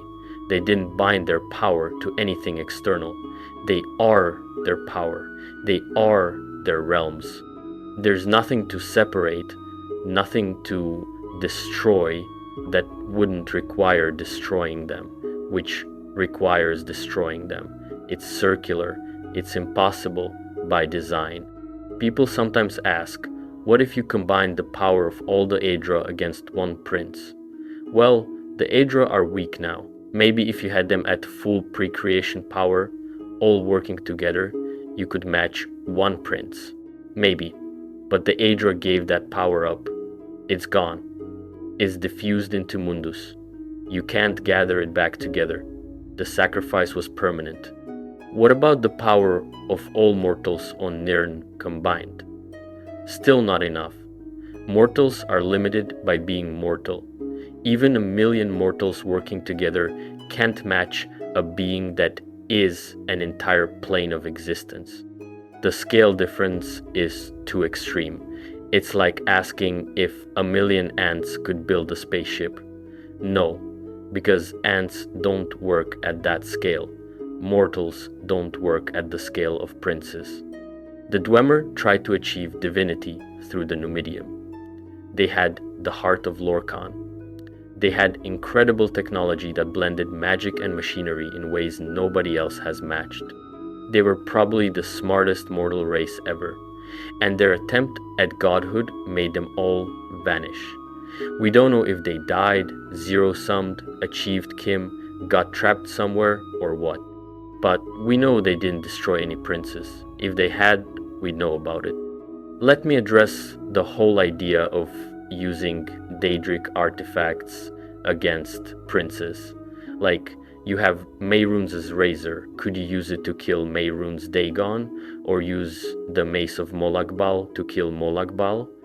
The problem is that artifacts are extensions of the prince's will. They're pieces of the prince given form. Using Mehrunes' razor against Dagon would be like using his own finger to poke himself. He's still in control of it at some level. These artifacts have safeguards. They're not designed to kill their creators. They're designed to serve their creators' purposes. Could you combine multiple artifacts and use them together? Like collect all the Daedric artifacts and use their combined power? Still no. You're still using pieces of the princess against the whole princess. It's like trying to destroy the ocean by collecting a bunch of water bottles and throwing them back at it. You're not hurting the ocean. You're just moving small pieces of it around. What if you corrupted an artifact, turned it against its prince? We see this attempted with Azura's star in Skyrim. Someone tries to turn it into the Black Star, corrupting it for soul-trapping purposes Azura didn't intend. And Azura is annoyed, but not threatened. She wants it fixed, but it's not hurting her. She's not losing power or dying. She's just irritated that her tool is being misused. The idea of conceptual warfare is important here. When you fight a prince, you're not fighting a person, you're fighting a concept. How do you fight destruction? How do you fight madness? How do you fight knowledge? You can't use normal combat logic. Hitting destruction with a sword doesn't make sense. Destruction is the act of hitting things with swords. You're reinforcing the concept while trying to defeat it. Trying to drive knowledge insane doesn't work because knowledge doesn't have sanity to lose. Trying to dominate domination is a paradox. The only way to fight a concept is with an opposing concept. Order against chaos. Life against undeath. But in Elder Scrolls, these aren't mortal tools. These are other princes. Fighting Molagbal with Meridia's help doesn't let you kill Molagbal. It lets you oppose his plans. The concepts balance each other, but neither can destroy the other. This is why the princes are described as being in eternal conflict, but nobody wins permanently. Meridia opposes Molagbal, but can destroy him. Malakath and Boethia hate each other, but neither can kill the other. The conflicts are eternal because concepts can't kill concepts. They can only oppose each other, balance each other, frustrate each other's plans. Let's go deeper into the metaphysics of Kim, because it's relevant to understanding why even reality warping power might not be enough. Kim is described as achieving a state of amaranth love, understanding that you're part of the Godhead's dream, but loving yourself enough to continue existing anyway. The way Michael Kirkbride describes it, you're looking at the tower, which is the wheel of the Orbis turned sideways, and seeing that it spells I. You realize that the universe is the Godhead's sense of self, I, and you're part of that I. So you face the equation. I am part of the I, therefore I am the I, therefore I don't exist as separate, therefore I am zero. That's zero summing. Addition equals zero. You disappear. But with Kim, you say, no, I am part of the I am the I, but I also am me. The equation becomes I am I, and I are all we. 1 + 1 = 1 somehow. You maintain your individuality while understanding you're part of the whole. It's a paradox, but you make it work through sheer force of will and understanding and love. People who achieve Kim can reshape reality because they understand it's all part of the Godhead's dream, their lucid dreaming. They can change things at will because they know it's not actually solid and real. It's mutable dream stuff. But here's the thing. The Daedric princes might already exist in a state similar to Kim. They're concepts within the dream. They might already understand they're part of the Godhead's imagination. They might be too essential to the dream to zero sum. The Godhead can't stop dreaming about destruction or madness or knowledge. These concepts are too connected to consciousness itself. So even if you achieve Kim, you and the prince are on similar levels. You can reshape reality, but so can they, within their spheres. You might be able to challenge them, but not destroy them. It's like two people with admin access to the same server. You can fight, but neither can permanently delete the other, because you're both operating at the same level of access. Vivek supposedly achieved Kim. Talos supposedly achieved Kim. Neither of them tried to destroy any princes. Vivek made deals with them. Talos just kind of ignored them and built his empire. If Kim was enough to kill princes, they would have done it. The fact that they didn't suggests it's not enough. Amaranth is supposedly the step beyond Kim. You don't just understand you're in a dream, you escape the dream and start dreaming your own universe. You become a new godhead. Your dream becomes separate from the original godhead's dream. In theory, achieving Amaranth means the current universe, with all its princes, is left behind. You've created a new reality that doesn't include them. But have you killed them? Or have you just moved to a different reality? They still exist in the original godhead's dream. You're just not there anymore. It's like moving to a different country. The problems in your old country still exist. You're just not dealing with them anymore. That's not killing the problems, that's escaping them. Different outcome, sure, but not the same as destruction. Some people think the Nerevarine achieved Amaranth. The evidence is thin and comes from obscure texts that might not be canon, but if they did, they created their own universe and left this one behind. Mehrunes Dagon still exists here. Moloch Baal still exists here. The Nerevarine just isn't here to deal with them. The Numidium is fascinating because it represents a completely different approach. It's not about understanding the dream. It's about denying it. World refusal. The Numidium was designed to reject reality itself, to say no to existence on such a level that it could break time and cause dragon breaks. When the Numidium was active, it created these events where multiple contradictory timelines happened at once. The warp in the west is the most famous. At the end of Daggerfall, you activate the Numidium, and multiple different endings happen simultaneously. Kingdoms rise and fall, leaders live and die, all at the same time. Then time reasserts itself, and all these contradictions get woven together into a single timeline that makes no sense, but is what actually happened. That's the power of world refusal. It's so strong that reality can't handle it. Time breaks, causality breaks. The laws of nature throw up their hands and say, fine, all of it happened, none of it happened, some of it happened, we give up. Could that level of power kill a prince? Maybe. If you can deny reality strongly enough, you might be able to deny a prince's existence. But we don't have confirmation. The landfall text suggests the Numidium destroyed the gods, but that text is unofficial and might not be canon, and happens in a weird future timeline that might not be the main timeline. Even if the Numidium could kill princes, you'd need the Heart of Lorkhan to power it properly. That's gone. The enchantments are destroyed. You could maybe power it with other sources, but would it be as effective? And would using it destroy everything else too? World refusal doesn't sound like a scalpel. It sounds like a nuke. Might kill the princes. Might kill everything. Probably not worth it. Mantling is interesting because we've seen it work.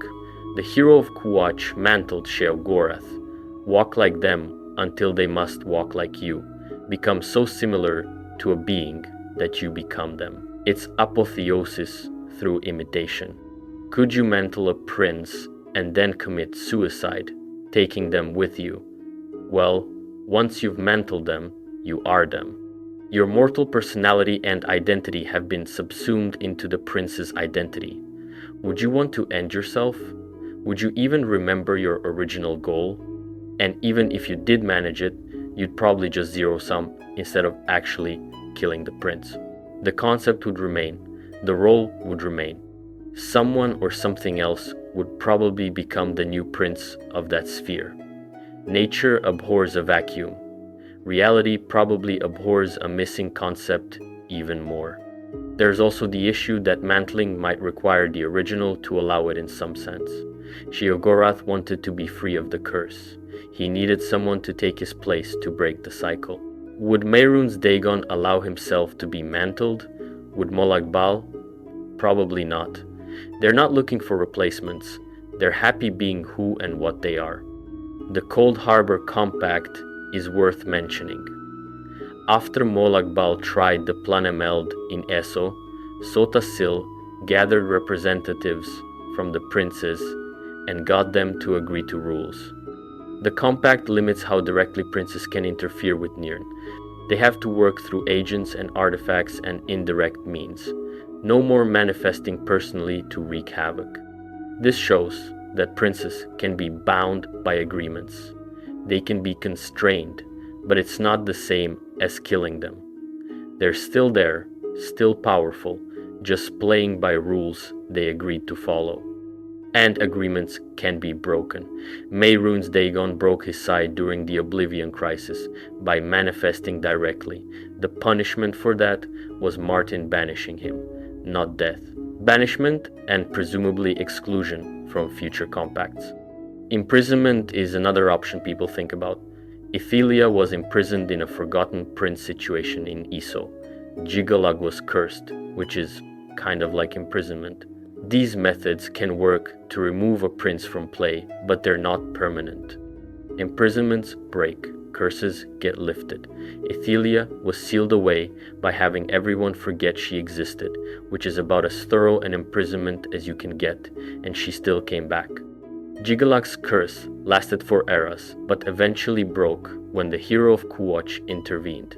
The problem with imprisoning a prince is, where do you put them? They are their realms. Their realms are in oblivion. You can't imprison them in their own realm. They control it. You can't imprison them somewhere else because they can just leave.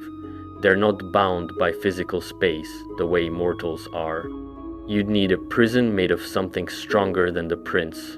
What's stronger than a concept? Another concept. But concepts can't contain each other. Order can't permanently contain chaos. Knowledge can't permanently contain madness. They balance, but neither can fully suppress the other. The only thing that might work is combining multiple princes to imprison one, like what happened with Yigalag. But that required all of them working together, which is nearly impossible to arrange.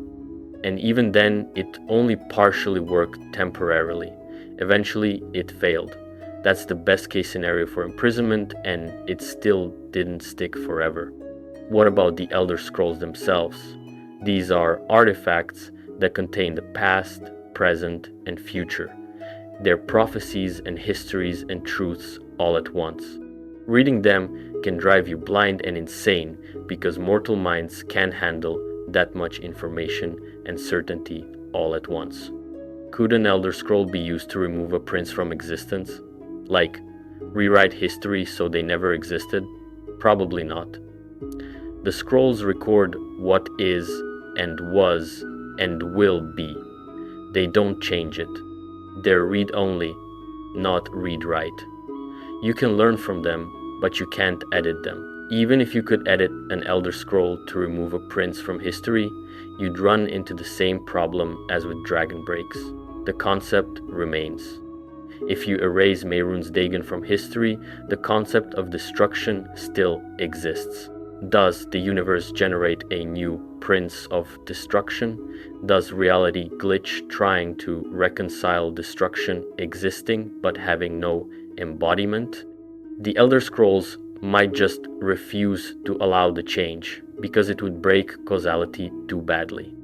The Tribunal is interesting because they achieved a form of divinity through the heart of Lorkhan. Vivek, Almalexia, and Sotasil became gods, or something close to gods. They had power comparable to princes in some ways. They protected Morrowind for thousands of years. They built miracles and performed impossible feats. Sotasil was the smartest. He studied metaphysics and reality and the nature of divinity. He's the one who arranged the Cold Harbor Compact. He talked to princes as equals or near equals. And his conclusion about killing them? Impossible. He said it couldn't be done. If anyone mortal turned god would know, it would be Sotasil. He had the power. He had the knowledge. He had access to secrets most mortals never learn. And he still concluded it wasn't possible. That's about as definitive as we can get from an in-universe source. Vivek wrote the 36 lessons, which are full of metaphysics and Kim and weird mystical stuff. Nowhere in there does he suggest killing princes is possible. He talks about dealing with them, understanding them, making arrangements with them, but not killing them. Almalexia went mad eventually and died. Sotasil was killed by her. Vivek disappeared. Their godhood was temporary, dependent on the heart of Lorkhan. When the Nerevarine destroyed the heart's enchantments, the Tribunal lost their divinity. They were powerful, but not truly immortal, not like princes. This shows the difference. Mortal turned god is still mortal at the core, still capable of dying, still dependent on an external source of power. Princes aren't dependent on anything external. They are the power. They are the source. You can't cut them off from anything because they're not plugged into anything. They're self-contained and self-sustaining. Let me talk about what would happen if you somehow did kill a prince. Let's say you found a way. You had some impossible method that actually worked. You permanently destroyed Mehrunes Dagon. What happens next? First, the Deadlands might collapse. It's made from Dagon's essence and will. Without him, does it cease to exist? Do all the Dremora and other Daedra living there just disappear? Do they get absorbed back into the waters of oblivion to reform as something else? Second, the concept of destruction. What happens to it? Does it just cease to exist? Nothing in the universe can break down or change or be destroyed anymore? That would freeze reality in place. Or does the concept persist and find a new embodiment? Does a new Dagon emerge from the void? Does another prince take on the sphere of destruction in addition to their own? Third, the balance of power in oblivion. The princes exist in this complex balance. They scheme against each other, but none can truly win, because none can truly destroy the others. If one vanished, that balance breaks. Do the others rush to claim the missing sphere? Do they fight over it? Does oblivion itself become unstable? Fourth, the cosmic implications. If killing a concept is possible, what else becomes possible? Can you kill time? Can you kill space?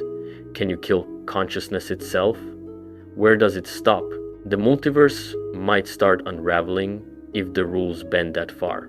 This is why even the other princes don't try to kill each other.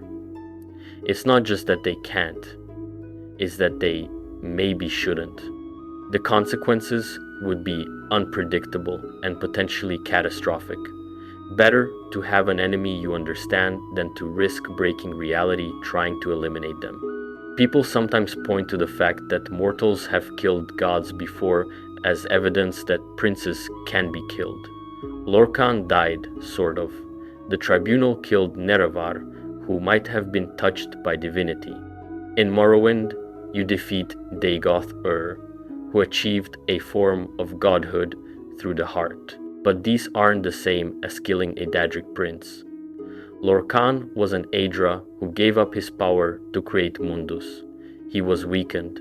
His heart could be ripped out because he'd bound himself to the physical world. That created vulnerability. Dagoth-Ur was powerful, but his power came from tapping the heart of Lorcan. When you defeat him, you're not killing a true god. You're defeating someone who's tapped into a god's leftover power. Cut off the connection and he's mortal again and can die. The tribunal where mortal turned god through the heart. They could die because they were never truly immortal. Their godhood was borrowed, temporary, dependent. When the source was cut off, they became mortal again. Princes don't have these vulnerabilities. They're not tapping into external power. They're not dependent on artifacts. They didn't weaken themselves to create something. They kept all their original Etara power and made their realms from their own substance. There's nothing to cut off, nothing to separate, nothing external to destroy.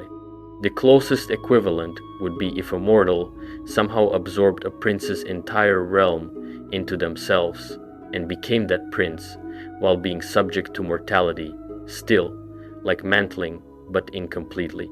Then maybe you could kill them. But that's so hypothetical and involves so many impossibilities that it's basically theoretical nonsense. Let's talk about the future of the Elder Scrolls series, and whether we'll ever see a prince actually die. From a game design perspective, probably not. The princes are too useful as recurring characters and sources of quests and conflict.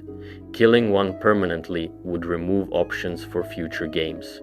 From a lore perspective, Bethesda seems committed to keeping the question ambiguous. They give us enough information to argue both sides. Yes, princes seem unkillable based on everything we've seen. But no, there's no absolute statement in canon that says it's completely impossible. There's always that tiny sliver of maybe. This ambiguity is valuable. It keeps discussions going. It keeps players engaged with the lore. It preserves mystery in a world where players can look up every detail on wikis. Some things staying unknown is good for the health of the community and the richness of the world. If Elder Scrolls 6 comes out and you can kill a Daedric prince, half the community will be excited and half will be angry. It would fundamentally change how we understand the cosmology. It would raise questions about why nobody ever did it before, why it's possible now, what the consequences are. If Elder Scrolls 6 comes out and you still can't kill princes, nobody will be surprised. It confirms what most players already believe. It maintains continuity. It keeps the princes as these eternal, unkillable forces that mortals can only hope to resist or bargain with. Personally, I think the second option is more likely and more satisfying. The princes being unkillable makes them more interesting. They're forces of nature wearing personalities. You can't kill winter. You can't kill gravity. You can't kill concepts. You can only understand them and work with or against them. That's what makes Elder Scrolls lore special. It's not about power fantasy. It's not about being the strongest. It's about being a person in a vast, complex universe full of forces beyond your control and mattering anyway. Finding ways to make a difference anyway. Being a hero anyway. So, after going through all of this, the deep lore, the metaphysics, the specific examples, the theoretical possibilities, the philosophical implications, what's the final answer? You can't kill a Daedric prince, not in any practical, confirmed canon way. Every piece of evidence points to them being unkillable. The structure of reality seems designed to make them unkillable. Even the smartest and most powerful mortals who've studied the problem have concluded it's impossible. But there's that tiny sliver of maybe with Kim, maybe with Amaranth, maybe with the Numidium, maybe with some combination of powers and methods and lucky breaks that has never happened and might never happen, maybe. And that maybe is enough to keep the question alive, to keep people thinking and theorizing and discussing, to keep the princes scary and mysterious and impressive, to keep the universe feeling vast and full of unknowable depths. Can you kill a Daedric prince? The answer is no, but the question is what matters. The journey through the lore, the understanding of what these beings are, the grappling with the nature of existence and concepts and immortality, that's where the value lies. So next time you're playing an Elder Scrolls game and a Daedric prince gives you a quest, remember, you're dealing with something older than recorded history, more powerful than you can comprehend, and utterly unkillable. But you can still say no. You can still thwart their plans. You can still matter. And that's more heroic than any amount of god slaying could ever be. Before I wrap this up, let me address some common misconceptions and arguments I see people make about this topic, because there's a lot of misinformation out there. Misconception 1. The tribunal killed Nerevar, who was touched by divinity, so that proves gods can be killed. This is wrong for several reasons. First, Nerevar was mortal when he died. He might have been blessed or touched by Azura or destined for greatness, but he wasn't a god yet. He was just a really important Dunmer leader. Second, the tribunal killed him before they became gods themselves, using poisoned candles and betrayal while he was weakened. Third, even if Nerevar was divine, that doesn't prove you can kill a Daedric prince. Mortal touched by divinity is completely different from a cosmic concept that has been conscious since before time existed. Misconception 2. The player character defeats Daedric princes in the games all the time. No, you defeat their avatars or their plans. You never destroy their essence. When you beat Molagbal at the end of Isso's main quest, he's embarrassed and banished, but not dead. When you foil Nocturnal's scheme in the Thieves Guild, she's annoyed but fine. When you fight Dagon at the end of Oblivion, Martin does the fighting, and the best result is banishment. The games are very careful to never show a prince actually dying. Misconception 3. The Dwemer disappeared because they tried to kill a prince and it backfired. This is complete speculation with no basis in lore. We don't know what happened to the Dwemer. The most common theories involve them trying to achieve divinity through the Numidium, possibly zero-summing in the process, or getting absorbed into the Numidium itself, or getting sent to a different dimension. None of the established theories involve them trying to kill a specific prince. That's fanfiction, not canon. Misconception 4. Talos used Kim to delete some of the princes, and that's why there are fewer than there used to be. This is wrong on multiple levels. First, the number of princes has stayed pretty consistent. The 16 number comes up a lot, but that's just the well-known ones. There might be more obscure ones. Second, Talos didn't delete anybody. He changed Cyrodiil from jungle to temperate, which is reality warping enough, but there's no evidence he removed any beings from existence. Third, if Talos could delete princes, why didn't he? He was a conqueror who built an empire. Removing the Daedric threat would have made his empire more secure. The fact that he didn't suggests he couldn't. Misconception 5. If you achieve Kim and then mantle a prince and then zero-sum yourself, you could take them with you. This is mixing multiple complex metaphysical processes that don't work together that way. First, achieving Kim means you successfully avoided zero-summing. You can't then zero-sum yourself on purpose. That's not how it works. Second, if you mantle a prince, you become them. Your mortal identity is gone. You're not you anymore. You're the prince. Why would you then destroy yourself? Third, even if you did somehow pull this off, you'd probably just remove yourself from existence while the prince's role and concept persist. Someone or something else would fill the gap. Misconception 6. The Godhead waking up would kill all the princes. This is technically true, but it would also kill everything else. Every mortal, every god, every piece of reality. The entire Orbis would cease to exist. That's not killing the princes specifically. That's ending the entire dream. And we don't know if the Godhead will ever wake up or what happens if it does. This is so far beyond the scope of the question that it's not really relevant. Misconception 7. Mehrunes Dagon died in oblivion because you can kill him with console commands or the Wabbajack. That's game mechanics, not lore. Yes, you can kill his manifestation through glitches or exploits, but in the actual story, in the canon of what happens, he doesn't die. Martin banishes him. If the game lets you do something through mechanics that contradicts the story is what's canon, not the glitch. Misconception 8. The princes are actually dead already, and what we see are just echoes or memories. This is a fringe theory with no real support. Yes, reality might be a dream. Yes, in a philosophical sense, beings in a dream might be considered not alive. But within the context of the Elder Scrolls universe, the princes are very much active, conscious, willful beings with agency. They act, they plan, they interfere. That's functionally alive, even if metaphysically questionable. Let me also address the role of player agency and how that complicates discussions of lore. When you play an Elder Scrolls game, you have freedom.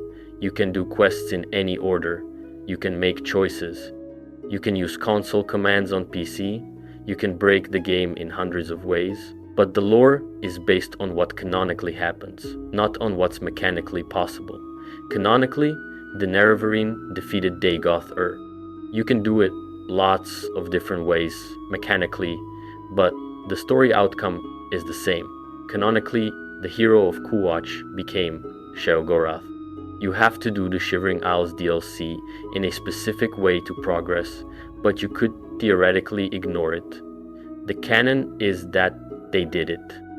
So when discussing whether you can kill a Daedric prince, we're talking about what's canonical, what's possible in the lore, not what you can glitch or exploit in the game mechanics. The game might let you kill Dagon's manifestation through cheese tactics. The lore says you can't actually destroy him. The lore is what matters for this question. There's also the issue of unreliable narrators in Elder Scrolls.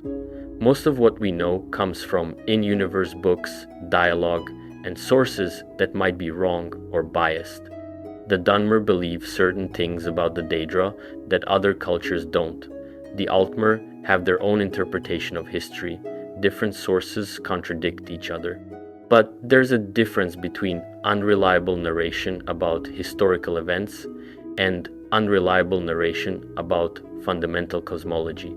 We might not know exactly what happened at Red Mountain when the Dwemer vanished, but we can be pretty confident about the basic nature of Daedric princes because multiple sources across cultures and time periods agree on the core facts, their concepts.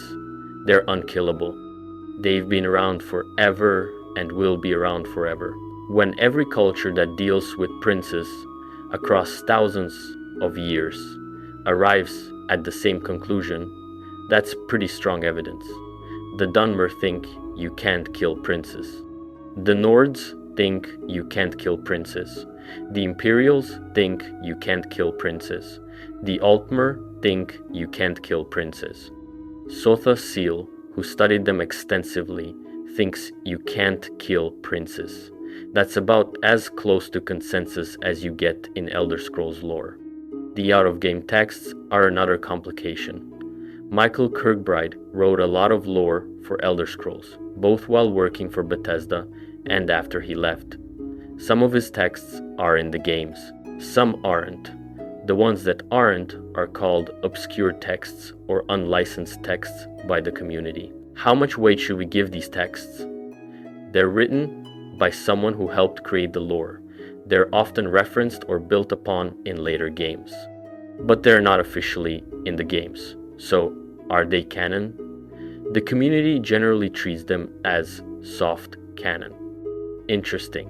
Probably true in spirit, if not detail, but not definitive. When it comes to killing princes, even the obscure texts don't really say it's possible. The love letter from the 5th era talks about landfall and the Numidium maybe destroying gods, but it's vague and might be symbolic. C0DA talks about Amaranth and escaping the current dream, but that's not the same as killing beings within the dream. So even if you include all the obscure texts and unofficial lore, you still don't get a clear path to killing a prince. You get theoretical possibilities, maybes, and metaphysical concepts that might or might not work. Nothing definitive, nothing confirmed. Let's talk about power scaling for a minute, because that's relevant to understanding why even extremely powerful beings can't kill princes. In Elder Scrolls, power isn't straightforward. It's not like Dragon Ball Z, where you can measure power levels and compare them directly. A peasant with the right artifact can summon a Daedra. A powerful wizard might get destroyed by a lucky arrow. The Nerevarine defeats Dagoth-Ur, but that doesn't mean they could beat a dragon in a straight fight. Context matters. Preparation matters. Having the right tools matters. But even accounting for all that, there are tiers. Mortals are one tier. Heroes, powerful mortals like the player characters, are a higher tier. Demigods and saints are higher still.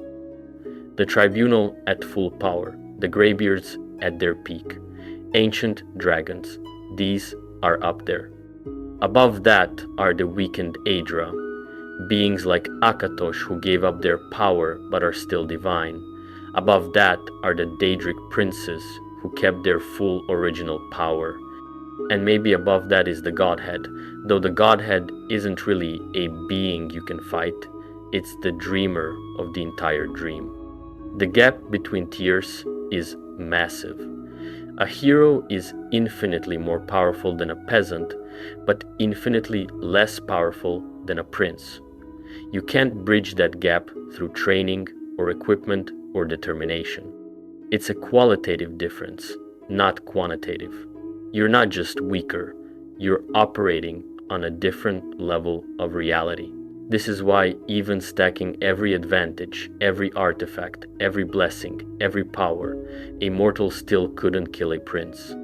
You'd need to somehow jump multiple tiers of existence, become something fundamentally different from what you are, and even then you'd be matching a prince, not exceeding them. To kill them, you need to exceed them. That's the gap that seems unbridgeable. Unless you're the Godhead. But if you're the Godhead, you're not you anymore. You're the dreamer of reality itself. And from the Godhead's perspective, everything is a dream. Do you kill your own dreams? Do they exist separately enough from you to be killed?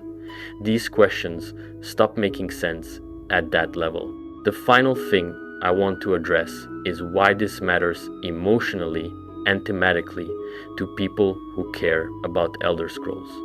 Because this isn't just an academic lore question. It's about what kind of universe Elder Scrolls is and what kind of stories it tells.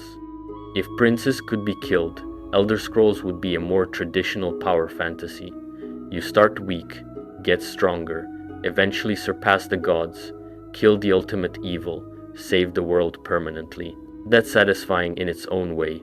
Lots of games do that. But Elder Scrolls does something different. You get powerful, yes. You defeat great threats, yes. But you never surpass the princes. You never permanently fix everything. The world remains dangerous and mysterious and full of forces beyond your control, and you matter anyway. That's a different kind of satisfaction. It's more adult in a way. It acknowledges that you can't fix every problem. Evil doesn't end just because you won this battle. The universe is bigger than you and will outlast you. but your actions still matter. The people you save stay saved. The quests you complete stay completed. The choices you make have weight, even if they don't change everything forever. For some players, that's disappointing. They want to be the strongest. They want to surpass the gods. They want permanent victory, and that's okay. Different people want different things from games. But for others, the fact that princes are unkillable makes Elder Scrolls richer. It makes the world feel more real and more vast. It makes your victories more meaningful because you achieved them while knowing you couldn't win forever. It makes the lore more interesting because there's always more mystery, always deeper depths to explore. The Daedric princes being unkillable is a feature, not a bug. It's a choice Bethesda has made about what kind of universe Elder Scrolls is. And for people who love the lore, who dive deep into the metaphysics and the cosmology and the philosophy, it's the right choice. So, can you kill a Daedric prince? No. Should you be able to? That depends on what you want from Elder Scrolls. But the fact that you can't, the fact that these beings are eternal and unkillable and fundamentally beyond mortal power, that's what makes them memorable. That's what makes them scary. That's what makes the universe feel deep and mysterious and worth exploring. And honestly, that's way more interesting than any answer that lets you delete them from existence. The question, the mystery, the impossibility, that's where the magic is.